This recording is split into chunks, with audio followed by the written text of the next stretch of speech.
While there is a lot of interesting stuff going on the channel, this video will be an addition to the scooter engine oil series, and this time we have the AMSOIL synthetic scooter engine oil.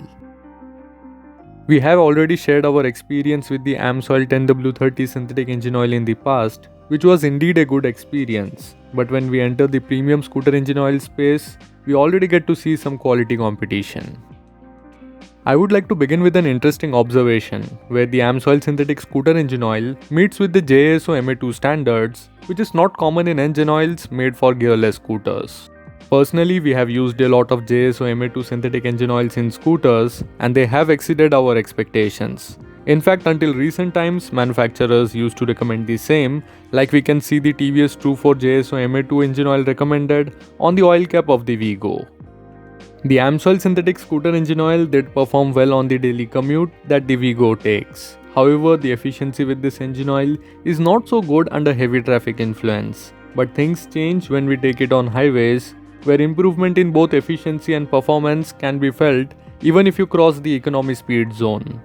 Although the viscosity index is lower than that of the Motul Scooter Power LE engine oil, the performance and efficiency at highway speeds felt similar. As this one is a JSO MA2 engine oil, and if we compare it with AMSOIL's own 10W30 synthetic engine oil that we have used in the past, then we can find both these engine oils come close when we compare their performance numbers like viscosity index, pour point, flash point. Of course, the grade is different and so is the kinematic viscosity. So many Honda and TVS owners might prefer sticking to the 10W30 grade, which is recommended by their manufacturer. Also, the AMSOIL 10W30 synthetic has got an added advantage of highest TBN of 9 when compared to 7.2 offered by Motul Scooter Power LE or the 8.5 and 8.4 offered by AMSOIL synthetic scooter and Liqui-Moly scooter engine oil. If you remember, the Vigo was previously running on Liqui-Moly scooter engine oil, and going by our experience, it is still one of those engine oils which gave the best cold start and quick warm-up experience. And unlike other Liqui-Moly and Motul synthetic engine oils, which are not so economically priced, both the scooter engine oils are fairly priced for their performance, and now even Castrol has entered the same segment with their Ultimate series. Getting back to the AMSOIL synthetic scooter engine oil, I would say it's a true performer on highways, but the AMSOIL 10W30 synthetic gave a better overall experience, and it has got those technical numbers and properties to back my experience statement. When we are looking at engine oils from these reputed brands at this premium price point, then we may get engine oils which are formulated for specific purpose, like the lap test comparison video between the Motul 300V and the Castrol Power One Racing clears the purpose for us.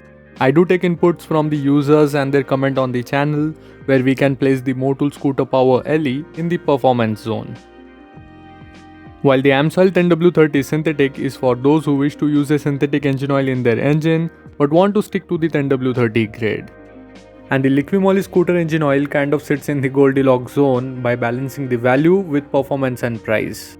The AMSOIL synthetic scooter engine oil is doing its job well on the Vigo, and recently my friend did a 150 km ride where the scooter performed flawlessly. Also, a small update on the CEAT Zoom D, which is now buzz free, and recently it also took some no road conditions as well. In all these updates, I missed a point on quantity, where you must know that the AMSOIL synthetic scooter engine oil comes in a 1 quart pack, that is 946 ml, which is more than the standard 800 ml pack, which should be useful for many 125 and 150cc scooter owners. This brings me to the end of this video, and I hope you guys have liked it.